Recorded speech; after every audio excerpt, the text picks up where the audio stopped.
It's building. I could just feel it.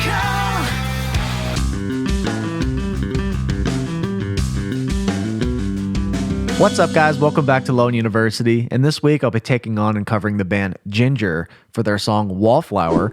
This song comes by request. I've seen Jinjer mentioned in the comments multiple times on different videos. I would argue that right now, this is the top requested band I've seen. So thanks for your patience while I got around to this. I've only heard one song by Jinjer. Sometime not too long ago, it was the song Pisces. I believe that's their most popular song. But I have not listened to this one. I am told that the bass player Eugene is a heck of a player, so I'm excited to see what's in store. Jinjer is a band from the Ukraine, formed in 2008, and they cover a full spectrum of styles, albeit being more of a heavier band. The members right now are Tatiana on vocals, Roman, Eugene, and Vlad. I am also reading that this is not the original lineup at all. This is a completely new lineup, but still goes back pretty far, but not that that matters, but just kind of reading here on Wikipedia. Nonetheless, let's jump in. This is Wallflower by Jinjer.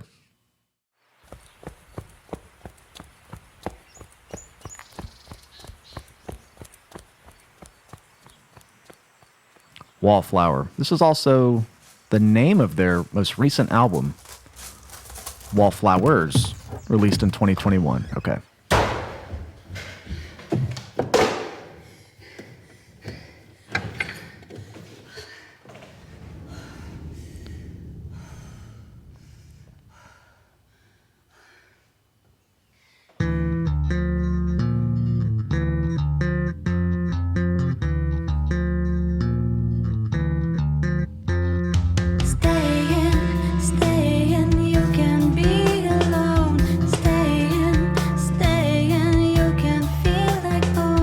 Okay, we're in 5.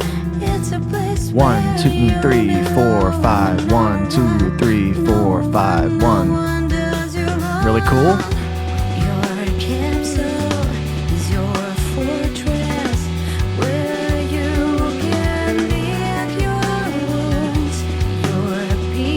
This is interesting.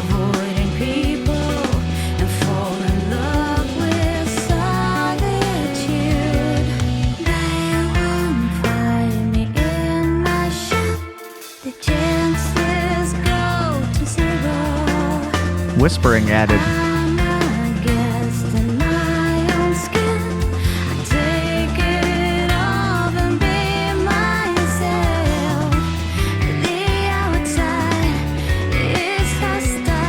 Guitar coming in. Okay, looks like they're gonna show the members because I was curious to see the technique being played on bass. Obviously, I'm pretty sure it's two-handed tapping. It's a very signature sound. You can hear those hammer-ons. Sounds like we're in D minor, sort of.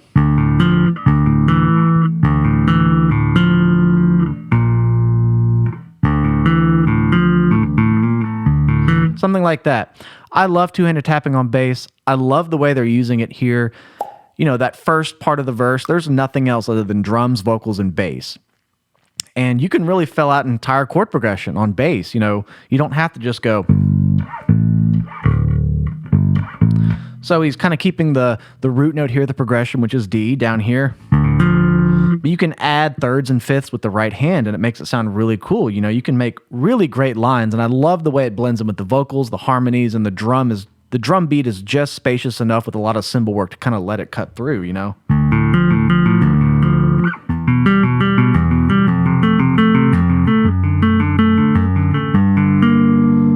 I just love the way that sounds. Great technique. I think bass players should use this a lot more, and not in a flashy way just to do it for the sake of doing it, but can really add a really interesting kind of glassy timbre to everything else going on. Let's keep going.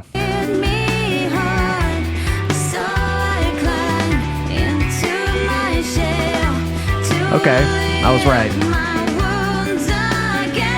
There's not much else it could have been.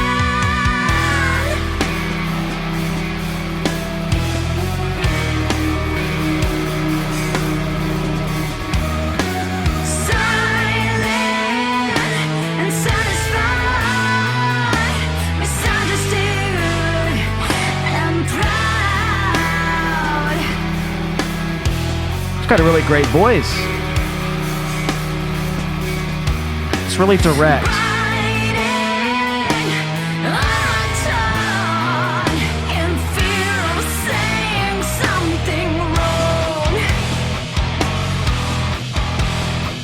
It's building. I could just feel it.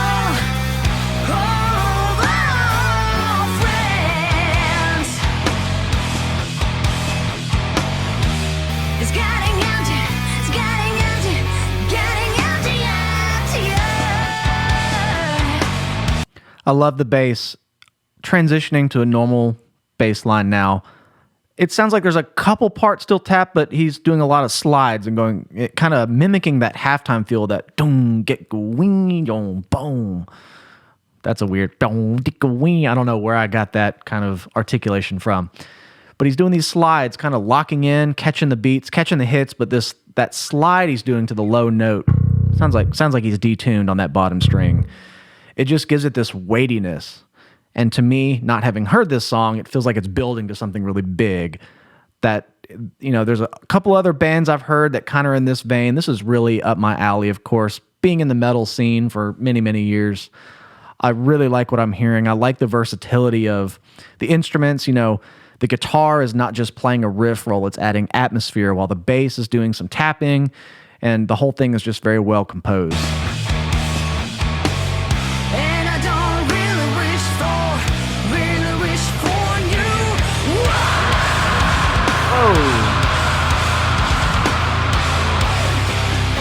That's sick.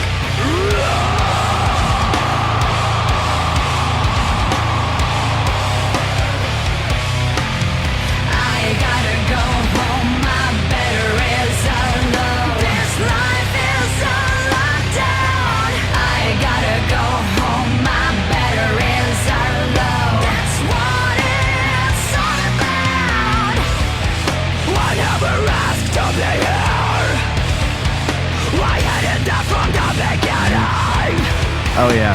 Turning molehills into mountains. I feel the pressure building. Should I just go on or jump over the wall and say hello to the... I want to go back and hear that build up because it just gave context to everything else. The slow burn with the bass tapping, it got a little more weighty.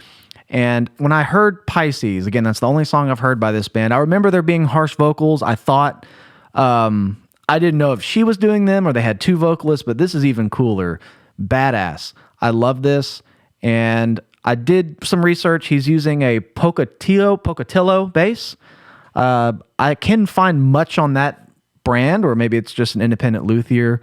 But I love that single cut design. I kind of have a soft spot for boutique basses, of course, having played Warwick for a long time. But let me see if I can go back and catch that build.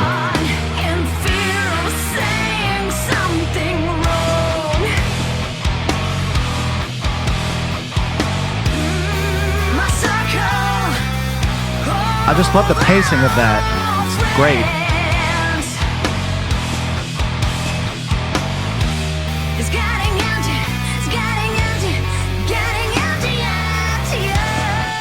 And that is a great bass tone. It's warm. It's got the mid-range punch, but it has this like gurgly saturation to it that adds to the weightiness of it. I keep saying the word weighty because that's kind of the mix, the production, and the way it's composed.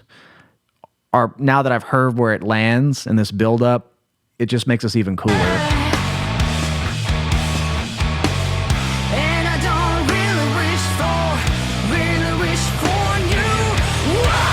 Yeah.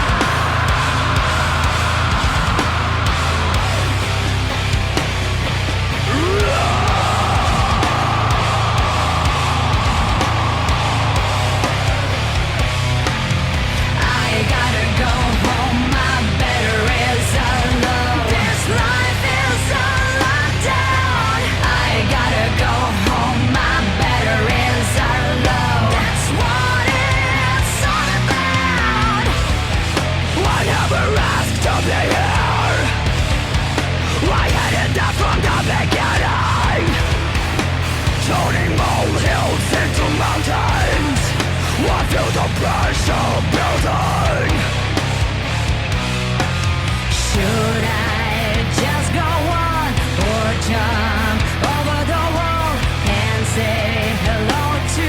I'll say something too. I think it's really cool that when she stops the harsh vocals, so in some bands, when they switch between the clean and the harsh, sometimes when it goes back to clean, it loses a bit of intensity. But they have set up the weightiness and the build and the impact of the song so well that it's intense no matter what vocal style she's doing. So when she transitions from the harsh back to the cleans, it still has that really punchy kind of unison driving guitar bass stuff that keeps it intense, which is really cool. And again, that looks like a really cool bass. I would love to know more about that brand. Can't tell what guitar he's using. Really cool instruments nonetheless.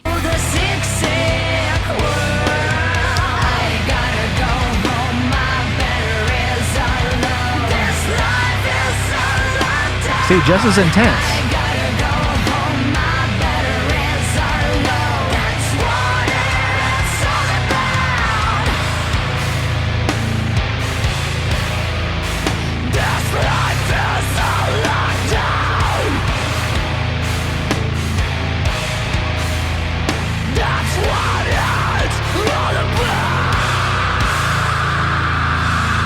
That's cool.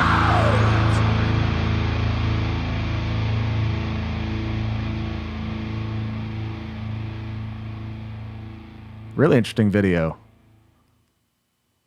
Wow, yeah. This is a band I'm going to certainly dive into more. They have all the elements I like. They sound unique enough because there's a lot of bands in this style right now, and some are okay. This is really good. I can tell there was intentional thought in the riffs. It had a build, it wasn't just like a bunch of riffs that was just like balls to the wall, then balls to the wall. And then, like I always say, if everything is intense, then nothing is intense. And I did not expect it to go that heavy based on the intro, but the way it was set up, the bass slowly kind of broke out, got lower. It started off very mid-rangey with the two-hand tapping, and then he kind of branched out and doing some upper melodies, and then the guitar came in and kind of took over that space, and he went low, and it kind of had this weighty push. And then when she screams, that's great composition. I hear a lot of bands in this style that it's mixed well, it's performed well, but it's missing some of that just good songwriting that can still exist in a genre like this, of course, and it should. But this is a band that I can just tell does it very well. I'm excited to check out more. Looks like they only have 4 releases: Cloud Factory, King of Everything, Macro, and Wallflowers, which is the newest one here. Very excited to check out more. Thank you so much for the recommendation. I can tell that Eugene is a bass player who has a large presence and probably a lot of their songs. So I'm very excited to do more Jinjer in the future. Let me know what you'd like to see next. Please hit that thumbs up button. Make sure you're subscribed. And thank you so much again for the request. This was a real treat, and I can't wait to listen to more. Cheers, and we will see you next week.